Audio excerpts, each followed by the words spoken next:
Okay, the J1 visa. What is a J1 visa? You might be asking yourself. So you have a couple different ideas or scenarios, really, basically, with a J1 visa. The first one, that's an exchange visitor visa. That's a non immigrant visa. It's, of course, issued by the United States, right? So it's for opportunities for, say, individuals looking for travel. They're looking to work somewhere in the United States to get experience. Typically, you have a J1 visa at your college in whatever country you are from. Your college is going to have like an exchange visitor visa or an exchange program that allows you, the J1 recipient, go to the United States for 3 months. Usually in your junior year of college. Usually that's how it works. There's also a J1 visa, like different categories or different sections, if you will, for, say, a teacher. You probably have seen on the internet or on TV or on YouTube that individuals from other countries come to the United States and work as teachers. They work as nurses or something like that. So those are different visa. That's the same J1 visa. But that is a different than a student visa. It's almost like a work visa. It's like a sponsored work visa, if you will. Not necessarily an H-1B visa, different. It's not like that. It's not a immigrant visa either. It's a non-immigrant. We're at the website here, j1.visa or j1visa.state.gov.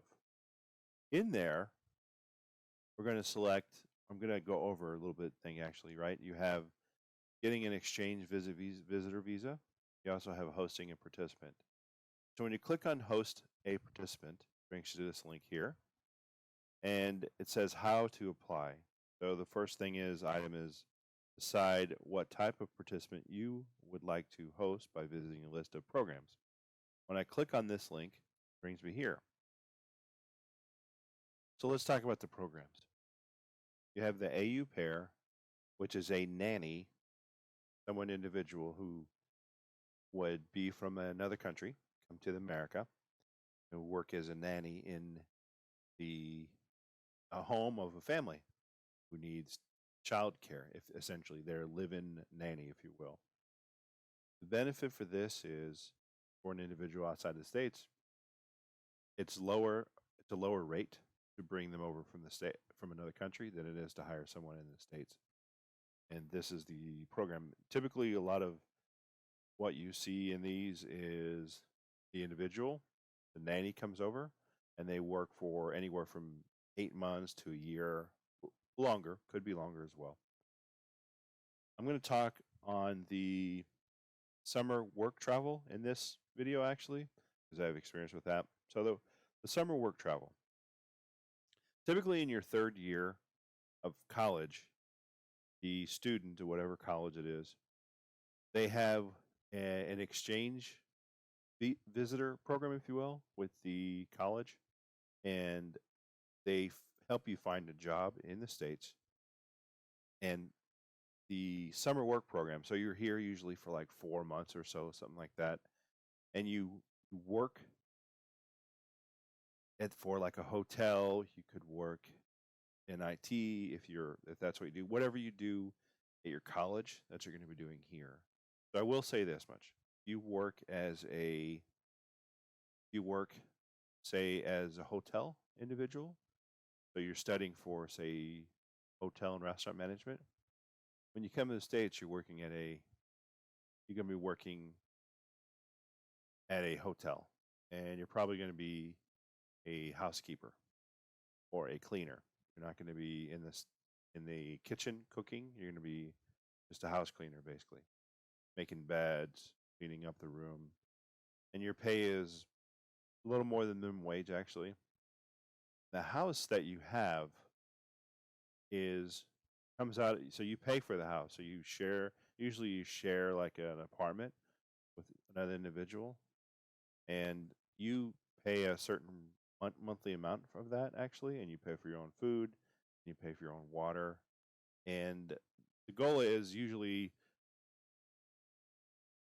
you pay more into the program or getting to the program than you do if you just come and work. So just to get all the program and all this, the fees and all that, just to come to the States, right?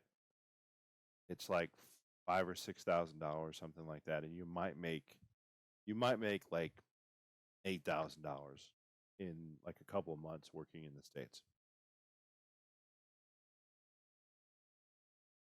I want to hit a little more topics in here before we go into an example of how this all works, right? And just talk a little more about it, the program itself. So obviously the student, right? The student is third year of college, junior in college, coming to the States.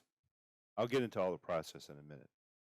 But the summer work program, usually it's, I think, March, I think, April, April through July, I believe it is, right? April through July, usually. And they come here, and again, they work for whatever it is, whatever field they're in. If they're a hotel and restaurant management, then they'd work in like a hotel, and they'd be just a housekeeper or something like that. So the benefit. So what's the whole point of this, right? Why do I need to send my student? Why do I need to pay all this money, right, to have somebody come to the States? What's the point here, right? The reason you do this is you get your student more around more English speaking individuals around America, essentially, to experience what is America. What's it like to live here? What's it like to work here? What are the people like? It's a little different than if you get a tourist visa. Tourist visa, you just come here and you spend money. You're not working, you're not interacting with the culture, you're not learning the culture. You're just coming here and you're spending money and you go back to your own country. With a with a J1 visa, which is a summer work program, you're interacting with their other Americans, getting to learn how their culture is, how our culture is, getting to understand how to work.